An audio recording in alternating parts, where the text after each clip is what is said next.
Hello everyone, welcome to another video of Vicky visa services. आज की video में हम बात करेंगे जीसीकी के बारे में कि क्यों इम्पॉर्टेंट है जीसीकी और जीसीकी आपके पास क्यों होनी चाहिए और जीसीकी आपके एजेंट आपको क्यों नहीं देते हैं। तो चलिए इस वीडियो को स्टार्ट करते हैं।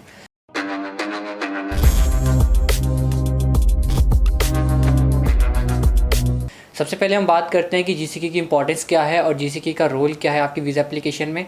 देखिए, जीसीकी एक पोर्टल होता है जहाँ पे आपकी वीज़ा एप्लीकेशन फ़ाइल लॉन्च होती है, चाहे वो टूरिस्ट वीज़ा की हो या फिर स्टूडेंट वीज़ा की हो। बट इस केस में जैसे एजेंट आपकी फ़ाइल लगाते हैं तो अपनी एक कॉमन जीसीकी के माध्यम से आपकी फ़ाइल लगाते हैं, जो कि आप नहीं असेस कर पाते हो क्योंकि उसमें हंड्रेड्स ऑफ एप्लीकेशंस और भी लगी होती हैं, तो आप उस फाइल को असेस नहीं कर सकते जो उनकी जीसीकी में लगी होती है। और जीसीकी के इम्पॉर्टेंस क्या है आपके लिए, वो ये है कि जीसीकी के साथ आपको रियल टाइम अपडेट रहेगा। It's as equivalent as your body test. जैसे आप बॉडी के अपने टेस्ट करवाते हैं कि आपकी बॉडी में क्या कम ज़्यादा है, वैसे ही आपको जीसीकी से पता चलता है कि आपका मेडिकल पास हुआ है, आपका बायोमेट्रिक अपडेट हुआ है, आपकी बायोमेट्रिक वैलिडिटी लेटर आई है। तो हर एक चीज़ का उसमें आपको पता लगेगा कि कौन कौन से स्टेप्स हो रहे हैं, जो कि एजेंट से असेस कर पाना इज़ वेरी डिफ़िकल्ट। आप उनको पूछोगे, वो आपको बताएंगे मेडिकल पास हुआ नहीं हुआ, इट्स वेरी डिफ़िकल्ट।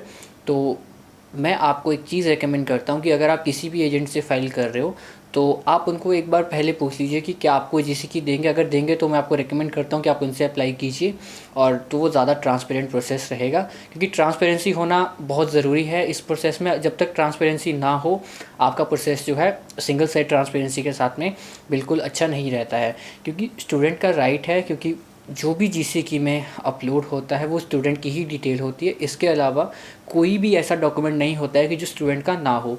कोई भी थर्ड पार्टी एप्लीकेशन या थर्ड पार्टी डॉक्यूमेंट उसमें नहीं लगता है। तो स्टूडेंट का राइट होता है कि वो अपनी जीसीकी लें और उसको असेस करें, क्योंकि एजेंट से कोऑर्डिनेट करना बहुत डिफ़िकल्ट और बहुत ज़्यादा मिसअंडरस्टैंडिंग को लीड करता है। तो इसलिए आपके पास अपना जीसीकी होना चाहिए। अगर आपके पास अपना जीसीकी नहीं है, आपकी फ़ाइल जो है वो किसी एजेंट के जीसीकी में लगी है, तो मैंने दूसरा वीडियो बनाया है जो कि आई बटन में आ रहा है अभी, तो आप इस पे देख सकते हैं कि आप अपनी फ़ाइल कैसे लिंक कर सकते हैं अपने ही जीसीकी से। तो ये आपको काफ़ी कन्वीनियंट रहेगा, तो आप अपनी फ़ाइल को असेस कर सकते हैं अपने ही जीसीकी से। और जीसीकी का फ़ायदा क्या है वो भी आपको बता देता हूँ। जीसीकी का फ़ायदा ये है, एक तो आपको अपना पता चलेगा कि किस दिन आपकी फ़ाइल लॉन्च हुई है। उसमें आपका एजेंट आपके साथ में किसी भी तरह का कोई भी मिसअंडरस्टैंडिंग या फिर कोई भी किसी भी तरह का बीच में कर्टेन नहीं रख सकता है कि आपको बोले कि आज आपकी फ़ाइल लॉन्च हो रही है और 10 दिन बाद आपको पता चल रहा है कि फ़ाइल लॉन्च हुई है। क्योंकि होता है क्या कि आज एजेंट आपको बोल दे कि आपकी फ़ाइल लॉन्च हो गई और फ़ाइल हफ्ता दिन तक लॉन्च नहीं होती है, ड्यू टू सम रीज़न ऐसा होता है। तो अगर आपके पास अपना जीसीकी है तो आप वहाँ पे देख सकते हो कि आपकी फ़ाइल अपलोड हो गई है। फिर दूसरा स्टेप जो होता है वो बायोमेट्रिक्स का होता है। तो बायोमेट्रिक्स भी आपको रियल टाइम अपडेट मिलेगा कि आपका बायोमेट्रिक्स इंस्ट्रक्शन लेटर आ गया है और उसमें आपको बायोमेट्रिक देने जाना है। फिर आपका बायोमेट्रिक अपडेट हुआ है, मेडिकल पास हुआ है, आपको कॉरेस्पॉन्डेंस लेटर की फॉर्म में आपको बायोमेट्रिक वैलिडिटी लेटर आया है, और उसके बाद आपको कॉरेस्पॉन्डेंस की फॉर्म में या फिर रिफ्यूज़ल लेटर आती है या ओरिजिनल पासपोर्ट रिक्वेस्ट लेटर आती है। तो दैट्स इट, आपको सब कुछ पता चलेगा। अपार्ट फ्रॉम दैट, जैसे आजकल क्यूबेक के 10 कॉलेजेस का इशू चल रहा है, तो उस केस में भी काफ़ी कन्वीनियंट है जीसीकी जो स्टूडेंट के पास है। अगर एजेंट के पास है तो काफ़ी डिफ़िकल्ट है कोऑर्डिनेशन में कि एडिशनल डॉक्यूमेंट सबमिट हुए या उसका रिव्यू चल रहा है, क्या चल रहा है, तो वो बहुत प्रॉब्लम क्रिएट कर रहा है। एंड इसके बाद जो नेक्स्ट है, जब आप ट्रैवल करते हो तो आपको एयरपोर्ट पे आपकी जीसीकी मांग सकते हैं। फिर आपको एक अलग प्रॉब्लम आ जाएगी कि आपके पास अपनी जीसीकी नहीं है, आपकी फ़ाइल तो हंड्रेड्स ऑफ फाइल्स के बीच में लगी है। फिर आपको क्वेश्चन वहाँ पे पूछा जाएगा, जीसीकी आपकी नहीं रहती है। इसके बाद बात आती है मेडिकल। जो मेडिकल होता है वो आपका 1 साल के लिए वैलिड होता है, और अगर आपकी एप्लीकेशन वीज़ा फ़ाइल जो है वो लगी है जीसीकी में और उसको 1 साल से ज़्यादा टाइम हो चुका तो एक्सपायर हो जाता है, और सम टाइम डॉक्यूमेंट आपका इनवैलिड हो जाता है। आपका जो वीज़ा है वो इनवैलिड हो जाता है ड्यू टू ओनली मेडिकल। इसका अपडेट आपको सिर्फ और सिर्फ जीसीकी से मिल सकता है, जो कि एजेंट से असेस करना इज़ वेरी डिफ़िकल्ट, क्योंकि आपकी फ़्लाइट तो ऑब्वियसली रात की होगी 1-2 बजे की, और उस वक्त एजेंट से कोऑर्डिनेट करना is not easy at all. इसलिए मैं रेकमेंड करता हूँ कि आप अपनी जीसीकी अपने पास ही रखें और एजेंट से आप रिक्वेस्ट करें कि आपको अपनी जीसीकी दें, जो कि बहुत इम्पॉर्टेंट है। अब जो लास्ट टॉपिक है वो ये है कि एजेंट आपको जीसीकी शेयर क्यों नहीं करता है, इसका रीज़न क्या है। देखिए, इसका कोई स्ट्रेट फॉरवर्ड रीज़न मुझे तो नहीं लगता है कि कोई ऐसा स्ट्रेट फॉरवर्ड रीज़न है जिसकी वजह से आपको आपकी एप्लीकेशन का जीसीकी नहीं देते हैं।